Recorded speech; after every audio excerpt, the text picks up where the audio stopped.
ఏంటి పొద్దు నుంచి కనపడలేదు? అమ్మో చాలా అర్జెంట్ పని మీద పెడుతున్నాను. ఓ నెల రోజుల తర్వాత వచ్చి చెప్తాను.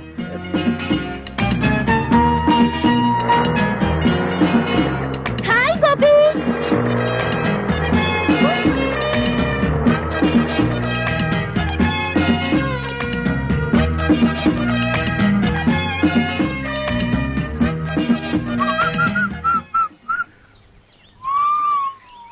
బుజ్జి ఆగో.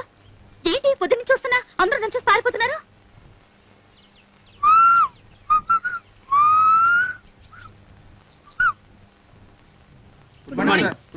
Good morning sir. చాలా రోజుల తర్వాత ఆఫీస్ కి. తిరుపతిలో బ్రహ్మోత్సవాలు కదా. ఎంతైనా బుజ్జికి నేనంటే భయం. నా మాట కాదని చచ్చినా దానింటికి పోడు. అమ్మయ్యా, భద్రకాళి లోపలే ఉంది.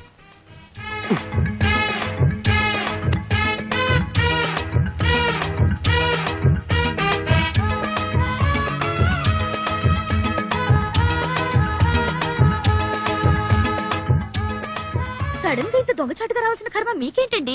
ఏం చేయను రజని, నిన్నటి దాకా 24 గంటలు నీ చుట్టూ తిరగమందా?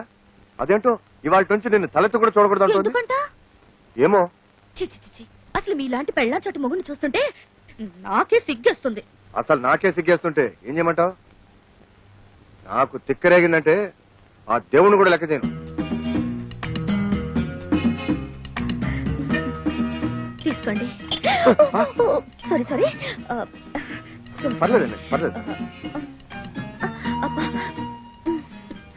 ఉండండి, కదలకండి. థ్యాంక్స్ రజని. ఆ మాట నేను చెప్పాలి. అసలు నేను ముద్దివ్వలేదు. థ్యాంక్స్ అని ఎందుకన్నావు? మరదేమో థ్యాంక్స్ నేను కదా చెప్పాలని ఎందుకండి? ఎందుకందో దాన్ని అడుగు. బుజ్జి, నువ్వు నన్నే ఎదురుస్తున్నావా? నేనేం చేస్తానో తెలుసా? ఏం చేస్తావు? విడాకులు ఇస్తావు అంతేగా. నువ్వే నాకు ఇచ్చేది విడాకులు, నేనే నీకు ఇస్తాను. ఇదిగో చూడు, నీ బెదిరింపులకి భయపడి విసిగిపోయాను. నీతో కాపురం చేసి అలసిపోయాను. అన్నట్టు ఇవాళ రజనికి ముద్దొకటే ఇచ్చాను. రేపు పెళ్లి చేసుకుని పిల్లల్ని కూడా ఇస్తాను. వస్తాను. దారుణం జరిగిపోయిందక్క. బుజ్జి నాకు విడాకులు ఇస్తానంటున్నాడు. ఎందుకు? ఆ రజని ఏం మంత్రం వేసిందో దాన్ని పెళ్లి చేసుకుంటానంటున్నాడు. ఊరుకో, నేనున్నానుగా, ఊరుకో. అమ్మయ్యా, నా మొగుడు మాత్రం కాదు. మీకోసం ఎవరో వచ్చారు సార్. రమ్మని చెప్పు. ఈ రోజు ఎవరిని ఆపద్దు. విజిటర్స్ అందరినీ పంపించు. హాయ్. హాయ్ హాయ్, మీరెందుకు ఇక్కడికి వచ్చారు? అదేం ప్రశ్న అండి? రోజు 5 గంటలకు లేపి బెడ్ కాఫీ ఇచ్చి గుడ్ మార్నింగ్ చెప్పే మీరు సడన్ గా దర్శనం ఇవ్వకపోతే నేనేమైపోతాను? ఇస్తే నేనేమైపోతాను? అయితే మీకు అర్జెంట్ గా కాఫీ కావాలి అంతే కదా? ఇచ్చేస్తాను. వెంటనే తాగి బయలుదేరండి. అమ్మా రింగ్ అవుతోంది. ఫోన్ తీయండి. హలో హలో, నేను ఆఫీసర్ గారి భార్యని మాట్లాడుతున్నాను. హాయ్ పార్వతక్క, నేను రజనిని. ఆయన నా కోసం కాఫీ కలుపుతున్నారు. ఏమైనా చెప్పాలా? ఎవరు? అంత ఇంపార్టెంట్ ఫోన్ ఏం కాదులే, పార్వతక్క చేసింది. పార్వత ఏం చెప్పింది? ఏం చెప్పకుండానే ఫోన్ కట్ చేసింది. అయ్యో, కట్ చేసింది ఫోన్ కాదు, నా పీక. Oh my god. ఏమిటో ఏమైంది? హలో సుబ్బారావు గారు. హలో రజని, ఏమిటి ఇలా వచ్చారు? ఏంటి మీ తమ్ముడు అంత స్పీడ్ గా పరిగెడుతున్నాడు? ఏమిటండి వాడు? చూడండి, వారికంటే స్పీడ్ గా నేను పరిగెత్తాను. మీ అమ్మకి చెప్పరా? డాడీ ఆగరా, ఆగు. అసలు నేను అమ్మాయినే కలవద్దన్నాను. నా మాట అంటే మీకు అంత నిర్లక్ష్యం? అది కాదు పార్వతి, ఆ అమ్మాయి నిజంగా నా కోసం రాలేదు. మీ ఆఫీస్ కి మీకోసం రాలేదంటే ఇంకెవరి కోసం వస్తుంది? అది అన్నయ్య కోసం. నిజంగానా? అవును. సారీరా తమ్ముడు, నువ్వేమో రజనీకి నీకు సినిమా టికెట్ బుక్ చేయమన్నావు. ఆ సినిమా ఏమో హౌస్ఫుల్. పోనీ హిందీ సినిమా బుక్ చేద్దామంటే అది రజనీకి నచ్చుతుందో లేదో, అందుకని. అదేమ్మా, నువ్వు ఇక్కడే ఉన్నావా? చెప్పొచ్చు కదా. చూడలేదమ్మా, వస్తాను. నాకు తెలుసమ్మా నువ్వేం అడగబోతున్నావో. ఎన్నా నుంచి జరుగుతుంది వ్యవహారం అంటావు. నేనేమో సింపుల్ గా చెప్పలేను. సినిమా గురించి చెప్పాలంటే పార్క్ విషయం చెప్పాలి, పార్క్ విషయం చెప్పాలంటే పార్టీ విషయం చెప్పాలి, పార్టీ విషయం చెప్పాలంటే మరి ఇంకేవేవో విషయాలని చెప్పాల్సి వస్తుంది. అంత అబద్ధం పారు, అంత అబద్ధం. నన్ను నమ్ము పారు. పారు పారు ప్లీజ్. నా మీదే తోద్దాం అనుకున్నావా? అనుభవించు. అయ్యో లక్ష్మక్క, నా కాపురం నా తేట్ల మునిగిపోయింది. ఏమైంది? ఆ రజని నా మొగుడుతో ఏకంగా ఆఫీస్ లోనే కాపురం పెట్టేసింది. ఆయన తన వల్ల పడిపోయాడు. ఇక నేను బ్రతికి ఏం లాభం? నువ్వేం కంగారు పడకు, నేనున్నానుగా. అమ్మయ్య, నా మొగుడు కాదనమాట. ఓ రేస్కి వెళ్దామన్నా పంపించరు. చిచి. సుబ్బారావు రజని. సింపుల్ గా మా లక్ష్మి మీ మీద అంత కోపం ఎందుకు వచ్చిందండి? ఏమిటో నాకు అర్థం కావడం లేదండి అసలు. ఈ పెళ్ళాలంతా ఇంతేనండి. ఇది వేసుకున్నా కూడా వినిపించట్లేదే. ఏం మాట్లాడుకుంటున్నారు వీళ్ళు? మనమే ఊహించేసుకుని డబ్బింగ్ చెప్పేసుకుంటే పోలా. రెడీ. ఇప్పుడు కుదరదు, మా ఆవిడ నిద్రపోయాక హ్యాపీగా వచ్చేస్తా. నా కోసం తలుపులు తెరిచించు, లైట్లు ఆర్పేసి పక్క సిద్ధం చేసించు. లక్ష్మే, పడుకుంటే తెల్లారేదాకా ఏంటి బాగుతున్నావు? నేనంటాం కదమ్మా, దూరంగా జరిగే సినిమాకి డబ్బింగ్. ఇది పెట్టుకుని చూడండి, ఇంకా పెద్ద షాక్ ఇవ్వచ్చు. నా బాధలకు ఎప్పుడు విమోచన కలుగుతుందో ఆ భగవంతుడు తెలియాలి. వాళ్ళు ఏం మాట్లాడుకుంటారు? నేనిస్తా డబ్బింగ్. నీ పెళ్ళం పిల్లలో అబ్బా, పిల్లని రెడ్ లైట్ ఏరియాలో అమ్మేస్తా, పెళ్ళాన్ని గొంతులు నువ్వు చంపేస్తా, బాబును బావిలో పడేస్తా. నువ్వేం వర్రీ అవ్వకు, నీకోసం ఏమైనా చేస్తా.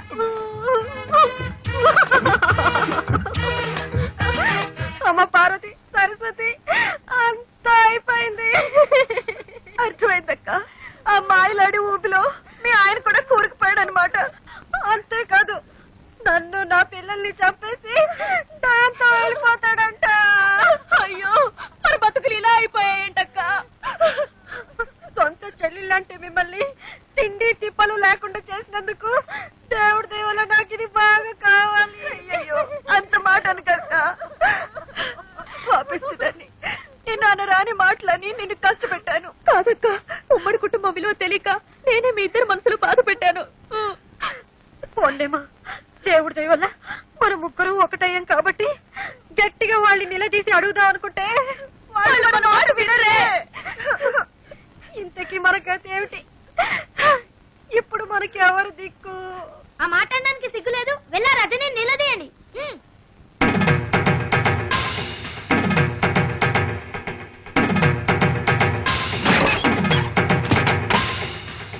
ఒసే రజని, కిందకి రావే. ఈ రోజు నువ్వు మేమో తేలిపోవాలి. నీ అంతు చూడదే కదే ప్రసక్తి లేదు. ఏంటక్కలు చాలా ఆవేశంగా వచ్చారు? అక్క ఎవరైనా అక్క? ఇంకెవరు? మీరే నా ముద్దుల అక్కలు. ఇంకోసారి అలా పిలిచామంటే చంప పగిలిపోతుంది. అయ్యో పాపం, ఏదో పక్కింటి పిల్ల ఒంటరిగా ఉంది, సాయం చేద్దాం అనుకుంటే మా కొంపకిని పెట్టావా? ఏంటక్క, నేనెవరో తెలియకుండా నా మీద జాలిపడి నాకు సాయం చేయాలనుకున్నారా? అందుకే నా పాపం మీ మొగుళ్ళకి ప్రమోషన్లు, ట్రాన్స్ఫర్లు, ఉద్యోగాలు కావాలని నా చుట్టూ తిరిగారు. ఏదో దేవుడి దేవుల బుద్ధి గడ్డి తిని అలా చేసావు అనుకో, సిగ్గు సెరవు లేకుండా మా మొగుళ్ళు వల్ల వేసుకుంటావా? ఏంటి, నేను మీ మొగుళ్ళని వల్ల వేసుకున్నానా? నిజమేలే, ఎంతో ఒద్దిగ్గా ఉన్న మీ అక్కా చెల్లెల అనుబంధం చూసి తట్టుకోలేక ఈర్షతో మీ మొగుళ్ళని వాచ్మెన్ ని, డ్రైవర్ ని, సర్వర్ ని చేసి నా చుట్టూ కుక్కల్లా తిప్పించుకున్నాను కదూ. ఏమిటి రెచ్చిపోయి మాట్లాడుతున్నావు? ఎవరే రెచ్చిపోతుంది, మీరా నేనా? కాపురాల్ని గంగ కుదిలి తోడుకోడలు మన జ్ఞానం కూడా లేకుండా కొట్టుకు చచ్చింది మీరా నేనా?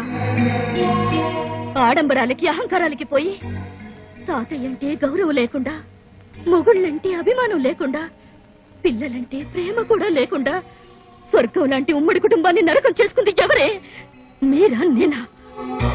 పరాయి ఆడదాన్ని నా ఇంట్లో పని మనుషులా తయారై నాకు సేవలు చేస్తే మాత్రం తప్పులేదు గాని, అదే మీ ఇంట్లో ఒకరికొకరు కలిసి పనులు చేసుకోవాలంటే మాత్రం మీ అహం దెబ్బతింటుంది, మీ గౌరవం మంట కలిసిపోతుంది కదా. అయినా మిమ్మల్ని లాభం, కట్టుకున్న మొగుళ్ళు చేతకాని దద్దమ్మలైతే పెళ్లాల రాజ్యాలు ఇలాగే తగలడతాయి. మా మొగుళ్ళ గురించి ఇంకొక మాట అన్నావో గోప గుయ్యమంటుంది.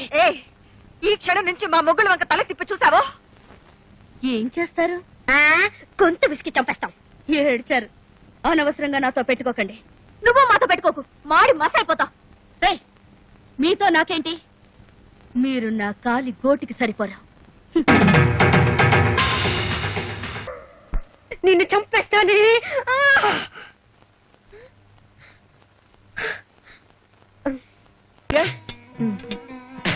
అయితే పాము లేదన్నమాట.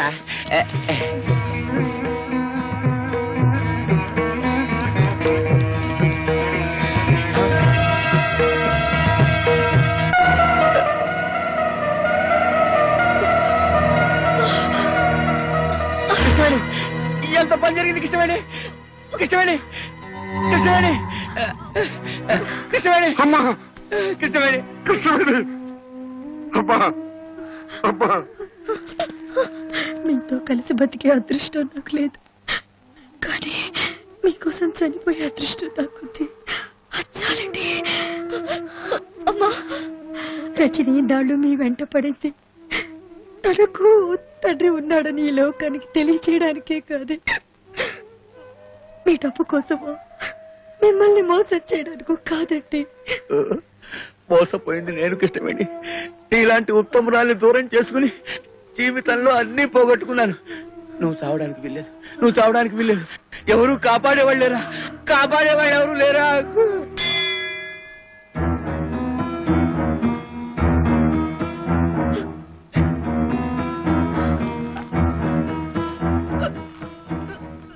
అమ్మాయి ప్రాణానికి ఏ ప్రమాదం లేదు. దేవుడి మీద ప్రమాణం చేసి చెప్తున్నాను, నాకింకా ఏ రాజకీయాలు వద్దు. ఒక భార్యకి భర్తగా, ఓ కూతురికి తండ్రిగా బతుకుతాను చాలు.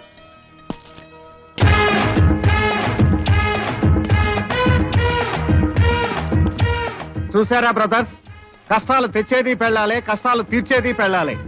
అందుకే ఇది పెళ్ళాల రాజ్యం. ఆహా, ఏం చెప్పావు గురు? అదే సార్ పొగిడితే కొడతారు. దీంతో 1,00,000.